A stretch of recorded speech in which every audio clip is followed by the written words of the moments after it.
ताकि उनको जो मशीनें हैं वो प्रोक्योर कर सकें और अगला इलेक्शन जो है वो हम ईवीएम के ऊपर कराने में कामयाब हो सकें। थोड़ा सा यहाँ पे ये मैं आपको बताना चाहता हूँ कि इस वक्त जो सूरत हाल है उसमें जो तमाम हमारे इकोनॉमिक इंडिकेटर्स हैं वो अल्हम्दुलिल्लाह मुस्बत हैं और पाकिस्तान में इस वक्त जो एक ओवरऑल सिचुएशन है उसमें बिल्कुल वाज़े तौर के ऊपर ये नज़र आ रहा है कि उसमें एक इस्तेहकाम है।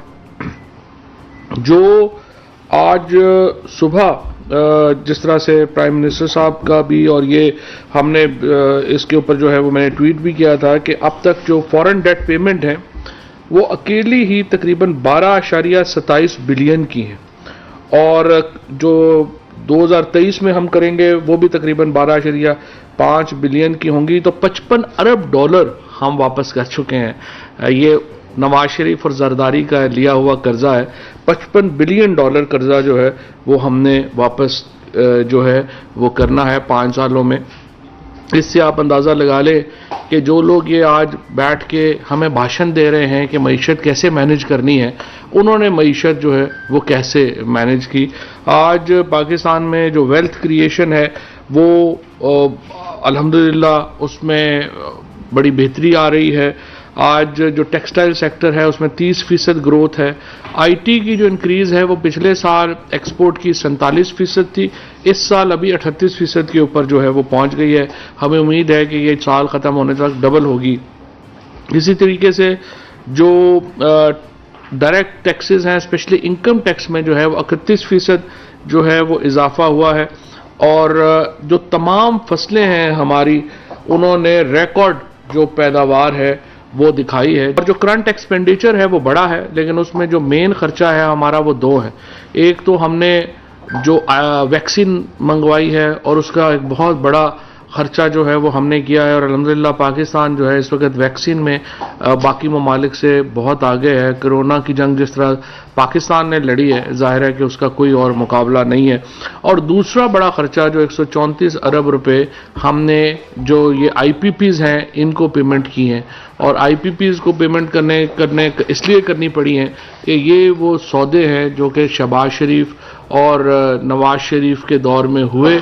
ये बहुत महंगे प्लांट लगाए गए, एक तमाम जो इंपोर्टेड फ्यूल के ऊपर प्लांट्स लगाए गए और उसके नतीजे में पाकिस्तान में इस वक्त बिजली जो है वो महंगी है क्योंकि हमें उन जो वो खर्चे भी हमें देने पड़ते हैं जो खर्चे होते ही नहीं हैं। यानी आईपीपीज अगर बिजली की डिमांड नहीं भी है तो उनकी जो कैपेसिटी है उसके मुताबिक हमें जो बिजली के चार्जेस हैं देने पड़ते हैं।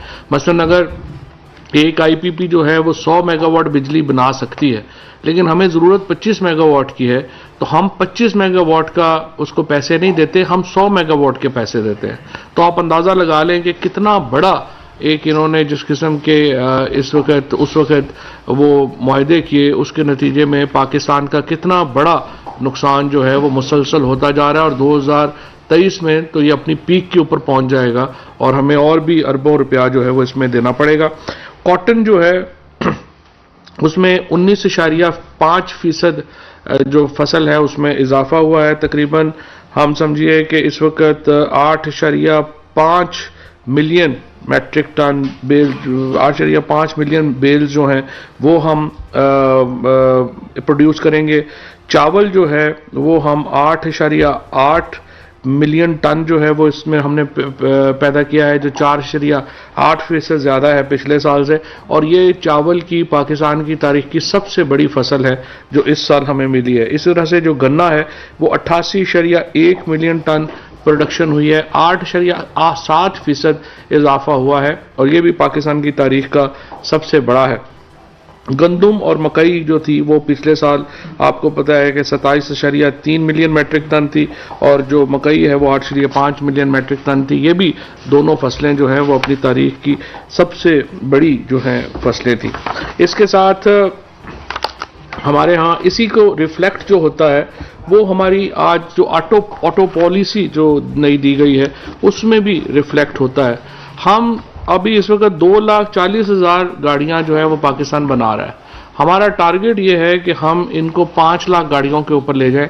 जब 5 लाख गाड़ियों पे आप ले जाएंगे तो उसके नतीजे में एक सर्ज आएगा आपका पूरी की पूरी इंडस्ट्री में, और ये जो सारी चीज़ें हैं इससे ये पाकिस्तान के अंदर बनना शुरू हों तो असल जो कामयाबी है वो यही होगी, और उसी के ऊपर जो है वो हम इस वक्त कंसंट्रेट कर रहे हैं। मैं सिर्फ आपको ये बताना चाहता हूँ कि चूंकि हमारा जो एक ओवरऑल हमारी जो मईशत है उसमें जो लोगों की इनकम्स में जो इजाफा हुआ है वो बासानी आप अंदाज़ा लगा सकते हैं कि इस वक्त सिर्फ पिछले 2 सालों में जो हमारे कार मैन्युफैक्चरर्स हैं वो 5 से बढ़कर 15 हो गए हैं, और इस वक्त जो बहुत नई इन्वेस्टमेंट्स जो हैं वो कार मैन्युफैक्चरिंग में आई हैं, उसके साथ साथ जो हमारी एग्जिस्टिंग सेल्स है उनमें आई है फॉर एग्जांपल। और इसी तरीके से मैं आपको बताऊं कि जो बैंक्स ने 240 अरब रुपए से बढ़ा के 338 अरब रुपया अक्टूबर 2021 तक जो है वो कार फाइनेंसिंग में दिया है, यानी 338 अरब रुपया बैंकों ने, ये 44% जो है इजाफा हुआ है। इसी तरह से प्रोडक्शन जो कारों की प्रोडक्शन है इसको जो पहले 5 महीने में जो ये हमारा 2021 का साल है इसमें ऑल टाइम हाई गई है, 1,11,435 के ऊपर कारों की प्रोडक्शन गई है। पिछले साल ये 65,998 के ऊपर थी, और ये 69% इंक्रीज हुई है कारों की मैन्युफैक्चरिंग में। और इसी तरह से जो मोटर बाइक्स हैं उनकी जो एक तो मोटर बाइक्स में हमने पहले अल्हम्दुलिल्लाह ये अचीव कर लिया है कि अब 85% जो मोटरसाइकिल है वो सिर्फ पाकिस्तान में ही बनता है, इसको बाहर से जो है वो नहीं मंगवाए जाते पार्ट्स जो हैं उसके। पहले ये था कि पार्ट्स जो हैं वो बाहर से मंगवाए जा रहे थे, अब जो है ये सारे। इसी तरीके से जो मोटर बाइक्स हैं, इसी तरीके से जो आपकी जीप्स हैं, इसी तरीके से जो आपकी मोटरसाइकिलें हैं, इसी तरीके से जो आपके ट्रैक्टर हैं, इन तमाम की जो फरोख्त है उसमें एक हिस्टोरिक इजाफा हुआ है। सुजुकी कल्टस की फरोख्त में 161% इजाफा हुआ है, सुजुकी वैगनर में 79% इजाफा हुआ है, सुजुकी बोलान में 32% इजाफा हुआ है, सुजुकी ऑल्टो की जो है वो 180% इजाफा हुआ है, और 6,775 यूनिट्स सिर्फ टोयोटा ने 1 जुलाई में जो है वो बनाए हैं। अब सवाल ये पैदा होता है, इसी तरह से जो बिजली की हमारी कंजम्पशन है उसमें तकरीबन 13% जो है वो इजाफा हुआ है, डीजल की कंजम्पशन में 26% इजाफा हुआ है। अब सवाल ये है कि अगर इतनी ज़्यादा पाकिस्तान में ये हम कह रहे हैं कि इकॉनमी नीचे चली गई है, महंगाई हो गई है, तो फिर ये इजाफे कैसे हो रहे हैं? जाहिर है कि पाकिस्तान में कंजम्पशन में एक बहुत बड़ा इजाफा हुआ है, और इसीलिए पाकिस्तान की मईशत का जो तमाम इंडिकेटर्स हैं वो अल्हम्दुलिल्लाह मुस्बत जा रहे हैं। और जब अगर आपकी ग्रोथ हो रही हो फिर नौकरियां भी पैदा हो रही हैं आपके कंस्ट्रक्शन सेक्टर में, आपके एग्रीकल्चर सेक्टर में, टेक्सटाइल सेक्टर में, इन तमाम में हिस्टोरिक जो है वो बेहतरी आ रही है। लेकिन जब मैं दोबारा आपको याद दिलाना चाहता हूँ, 55 अरब डॉलर आपने वापस करने हैं इस साल। आप इससे अंदाज़ा लगा लें कि आपके ऊपर जो जुल्म हुआ है पाकिस्तान के ऊपर वो क्या हुआ है। और जब ये मुआशी बुज़ुर्ग महर बैठ के आपको बताते हैं कि किस तरह से मईशत को मैनेज करना है, तो आप उनसे ये भी सवाल पूछें कि जिस तरह से आप मैनेज करके गए हैं उस तरह तो बिल्कुल ही मैनेज जो है वो नहीं करना चाहिए। इसी तरीके से हमारे जो ज़र मुबादला के ज़खायर हैं वो 20.3 अरब डॉलर से बढ़कर 25.2 अरब डॉलर जो है वो रिकॉर्ड किए गए हैं। 12 बरामदात का हुजम जो है वो पिछले साल की निस्बत 29% जो है वो उसमें इजाफा हुआ है।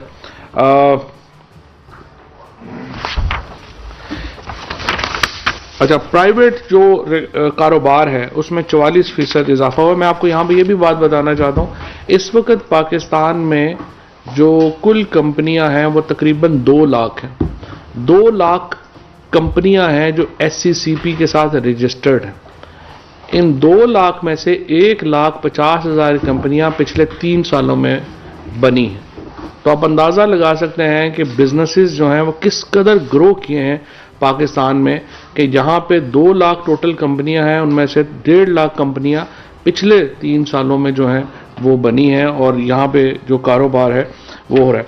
कल जिस तरह मैंने आपको पहले कहा कि शिबली फराज साहब और आईटी मिनिस्टर साहब जो हैं और शायद उसमें और भी कुछ मिनिस्टर्स होंगे, उनकी मुलाकात के लिए कहा जाएगा। चीफ इलेक्शन कमिश्नर के पास जाएंगे वो इस हफ्ते और उन्हें जो इलेक्ट्रॉनिक वोटिंग मशीन है उसके ऊपर जो भी असिस्टेंस चाहिए उनको वो इंशाल्लाह वो उनको दी जाएगी। काबीना ने इलेक्शन एक्ट 2017 के सेक्शन 122 में तरमीम करने की असूली मंजूरी दी है। ये तरमीम सुप्रीम कोर्ट के फैसलों की रोशनी में की गई है। तरामीम का मसवदा काबीना की कमेटी बराए कानून के सामने पेश होगा। इसमें जो बुनियादी तौर के ऊपर मैं आपको बता दूं कि सुप्रीम कोर्ट ने ये कहा था कि जो सेनेट का वोट है वो ट्रेसेबल होना चाहिए। इलेक्शन कमीशन जो है उसको वो मालूम कर सके कि वोट जो अगर हॉर्स ट्रेडिंग के इल्जामात आए तो उनको पता हो कि वोट किसने कहाँ डाला है। उसके मुतालिक जो तरामीम है वो अब पार्लियामेंट में जाएंगी और अगर पार्लियामेंट मुनासिब समझे उनको अप्रूव करे तो वो फिर कानून का हिस्सा बन जाएंगी। इससे हम समझते हैं कि हॉर्स ट्रेडिंग का खात्मा जो है वो हो सकेगा सेनेट में।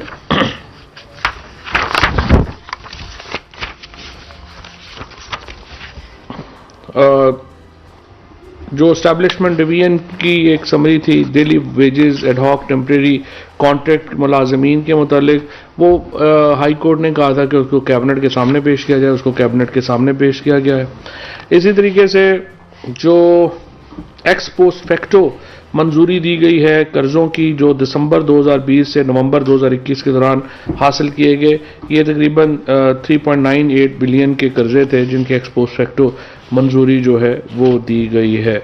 और जिस तरह से मैंने आपको बताया कि अब हमारी हालत यह है कि हमें कर्जे वापस करने के लिए कर्जे लेने पड़ते हैं और वो कर्जे हम इस तरह से लेते हैं कि जो पिछले गवर्नमेंट्स में जो शॉर्ट टर्म महंगे कर्जे लिए गए उनको अदा किया जाता है और लॉन्ग टर्म कर्जे लिए जाते हैं ताकि वो फौरी तौर के ऊपर बोझ जो है वो कम हो। इंस्टीट्यूट ऑफ चार्टर्ड अकाउंटेंट्स की कौंसिल पर सरकारी नामजदगियों की मंजूरी दी गई है। इसमें अब चेयरमैन SCCP और deputy governor state bank Syed Najam Ali और फेरोज रिजवी जो हैं वो इसके मेंबर होंगे। सूबा पख्तूनख्वा से national commission on rights of children पर जवादुल्लाह साहब को बतौर मेंबर तैनात किया जा रहा है। वजारत दाखिला की सिफारिश पर पाकिस्तानी कौंसलेट में तैनात एहलकार नवीद रफ़ीक शेख के छोटे भाई नौमान रफ़ीक शेख एक स्पेशल पर्सन है, तो उनको पासपोर्ट दिया जा रहा है कि वो अपना इलाज करवा सकें वहाँ पे। पुलिस एक्ट जो था उसको CCLC में भेजा गया है और अब वहाँ पर उसको इस्लामाबाद का जो पुलिस एक्ट है उसकी वहाँ पर जो है गुफ्तगू होगी। डॉक्टर शमशाद अख्तर को वाइस एडमिरल जाहिद इलियास की जगह पोर्ट कासम अथॉरिटी पर बतौर सरकारी मेंबर तैनात करने की मंजूरी दी गई है। कौमी फूड सिक्योरिटी पॉलिसी की मंजूरी और अमल दरामद के लिए काबीना ने national food security and management committee और इसकी एग्जीक्यूटिव कमेटी पर मेंबरान को नोटिफाई किया है। कमेटी के चेयरमैन प्राइम मिनिस्टर साहब होंगे और planning minister, food security, finance, industries chairman FBR, तमाम चीफ मिनिस्टर्स और चीफ सेक्रेटरीज और मुतल्लिका वफाकी डिवीजन के सेक्रेटरीज इस कमेटी के मेंबर होंगे। ये बहुत ही इंपॉर्टेंट है। कौमी फूड सिक्योरिटी पॉलिसी की मंजूरी के लिए ये कमेटी बनाई गई है। हमारे यहाँ इस वक्त ये हो रहा है कि सूबों में और वफाक में 18वीं तरमीम के बाद फूड सिक्योरिटी का ही एक बड़ा मसला चल रहा है। सिंध में आपने देखा किस तरह से आज भी, अभी मैं आपके सामने रखूंगा, सिंध में आज भी जो आटे का थैला है वो 1350 रुपये से ऊपर है, बाकी पूरे मुल्क में 1100 रुपये के ऊपर है। कराची में जो है वो 1363 रुपये का चल रहा है, जिसकी वजह से एक एनॉमली जो है वो हमारे नज़र आ रही है। उसको रैशनलाइज करना ज़रूरी है। काबीना को मुल्क में यूरिया खाद की पैदावार और फ्राहमी के हवाले से आगाह किया गया। यहाँ मैं आपको ये बता दूं कि इस साल यूरिया की प्रोडक्शन पाकिस्तान की तारीख की सबसे बड़ी प्रोडक्शन हुई है। इसके बावजूद यहाँ पे शिकायत आ रही थी कि कई जगहों पे यूरिया अवेलेबल नहीं है।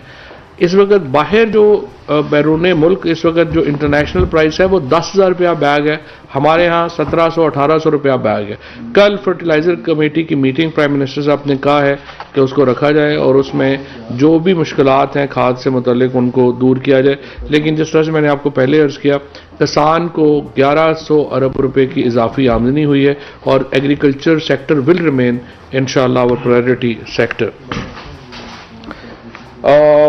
मोहम्मद नजम नवाज साकिब को रियाद सऊदी अरेबिया में कम्युनिटी वेलफेयर अताशी तैनात करने की मंजूरी दी है। ये एक्चुअली 8 लोग पहले तैनात हुए थे।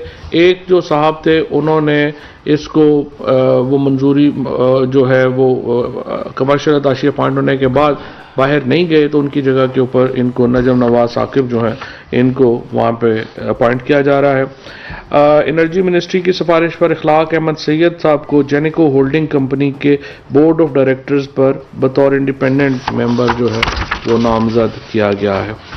जामशोरो पावर कंपनी के बोर्ड के ऊपर मोहम्मद शफीकुर रहमान को चेयरमैन और अरशद अली को इंडिपेंडेंट मेंबर तैनात किया गया है। इसी तरीके से एनर्जी मिनिस्ट्री की सिफारिश पर चीफ इंजीनियर मुल्तान इलेक्ट्रिक मेपको अल्लाह यार खान को आर्जी तौर पे CEO मेपको तैनात करने की मंजूरी दी गई है। और जो इक़्तिसादी राब्ता कमेटी के फैसले थे उनकी तौसीक की गई है।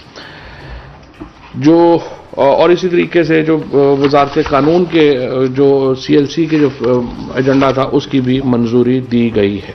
ये थी जी आज की काबीना की।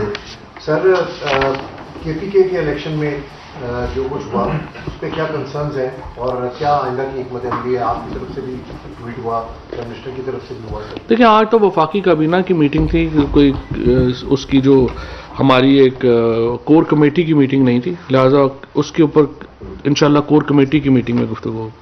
सर, ये बस इसी से सवाल था कि क्या अभी जब ये सारे रिजल्ट आए सुबह प्राइम मिनिस्टर ने भी इस पर कंसर्न शो किया और उन्होंने बाकायदा कहा कि हमसे गलतियां हुई हैं, तो ये जानना ये चाह रहे थे कि क्या किसी लेवल पर आप लोगों को डिस्कशन इस सारे को लेकर या आगे की पाइपलाइन में आप लोग कोई ना कोई तो आखिर इसकी वजह होगी, तो आप उसे महसूस करने के। देखिए, वजह तो बिल्कुल साफ जाहिर है ना। जब एक हल्के में 3-3, 4-4 लोग आपकी एक ही पार्टी के इलेक्शन लड़ना शुरू कर देंगे तो इलेक्शन हारेंगे ही, और क्या होगा।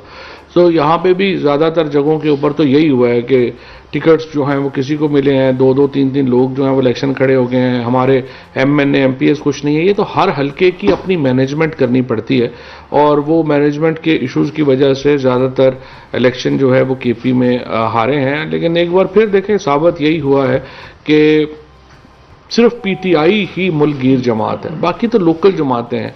और आप अंदाज़ा लगा लें कि अगर JUI जैसी जमात जो है उसने PTI की रिप्लेसमेंट है, तो ये तो इसका मतलब ये है पाकिस्तान के अवाम को और PTI के लोगों को ज़्यादा सीरियसली ये सोचना है।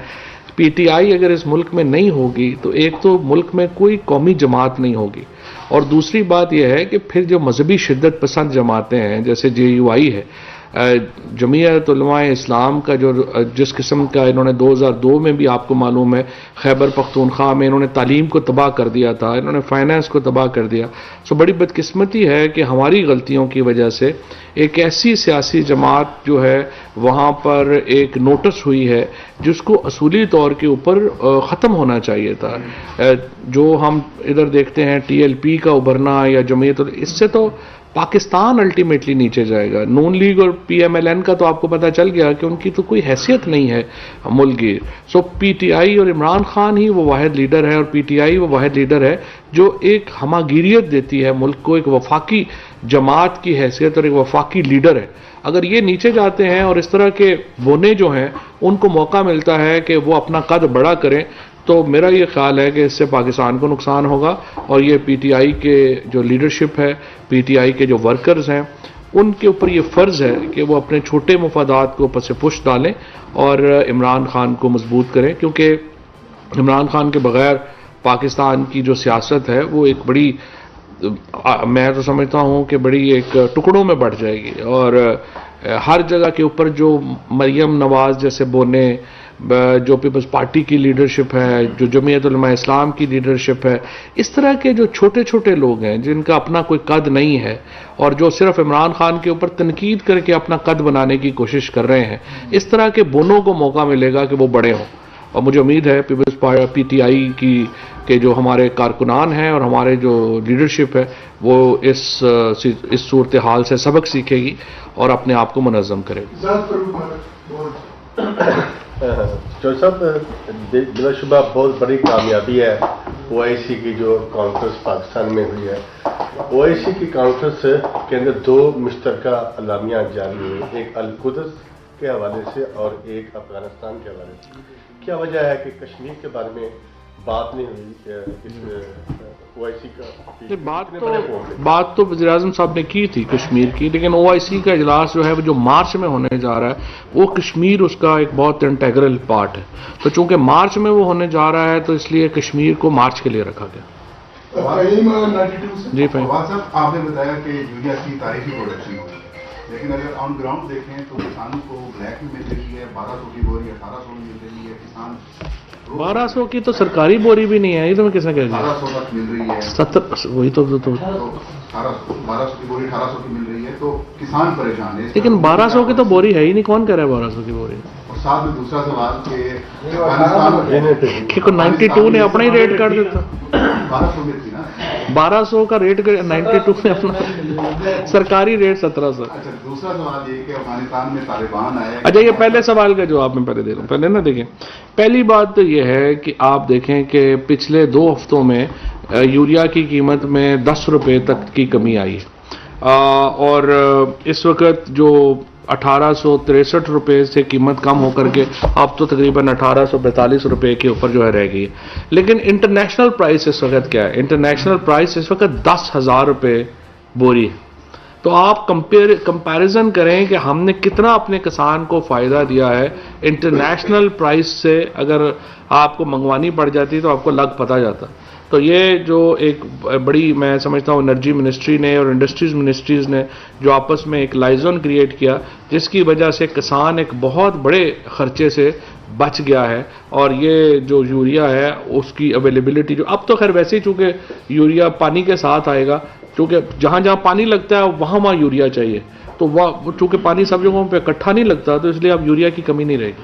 दूसरा सवाल, अफगानिस्तान में तालिबान आए और खैबर पख्तूनख्वा अफगानिस्तान का हमसाया सूबा, तो कहीं ऐसा तो नहीं कि जेयूआई पे पाकिस्तान खैबर पख्तूनख्वा में आगे तालिबान आए? देखें, बात यह है कि जेयूआई का खैबर पख्तूनख्वा में एक नाम नेहाद ही जो उठना भी जो है वो भी, मैं तो ज़ाती तौर के ऊपर तो बड़ी मुझे मायूसी हुई है, क्योंकि इस तरह की जो जमातें हैं वो एक रिट्रोग्रेसिव सोसाइटी की अलामत है और इस चीज़ की अलामत है कि पाकिस्तान में सब कुछ सही नहीं है। और एक सोसाइटी में अगर एक ऐसे लोगों को इक़्तिदार मिलता है जो कि ख़वातीन के हकूक़ के ख़िलाफ़ हैं, जो कि आप समझें कि आज़ादियों के ख़िलाफ़ हैं और जो एक मजहबी तौर के ऊपर मुतशद्दिद पॉलिसीज़ के हामी हैं, उनको इक़्तिदार मिलना किसी भी सोसाइटी के लिए कोई हौसला कौन बात तो नहीं है। और फजलुर रहमान साहब का जो इक़्तिदार में आना है, मैं समझता हूँ कि बड़ी बदकिस्मती की बात है। आज आपने भी सुना होगा मरियम नवाज ने जो क्रिटिसाइज किया पंजाब के मुकाबले, कहा कि कोई आइंदा इलेक्शन में पीटीआई का टिकट नहीं लेगा। मरियम नवाज साहबा की माशाल्लाह नई टेप चल रही है, कह रही हैं कि मैंने पता नहीं बड़ी अच्छी मीडिया मैनेजमेंट की है। तो देखिए, मरियम नवाज़ जो हैं वो हमेशा ही उन्होंने हमारी मदद की है। जब भी सूरत हाल ख़राब हुई है हमने उनकी तरफ ही देखा है कि कोई बोंगी मारेंगी, और अल्हम्दुलिल्लाह उन्होंने हमें कभी मायूस नहीं किया। तो ये भी जो आज उनकी टेप चल रही है, ये भी एक उसी कड़े सिलसिले की एक कड़ी है। आसिफ जरदारी का बयान कल आया, उन्होंने कहा कि राब्तादारों ने राब्ता किया और कहा है कि अब आप ही कोई रास्ता निकालें।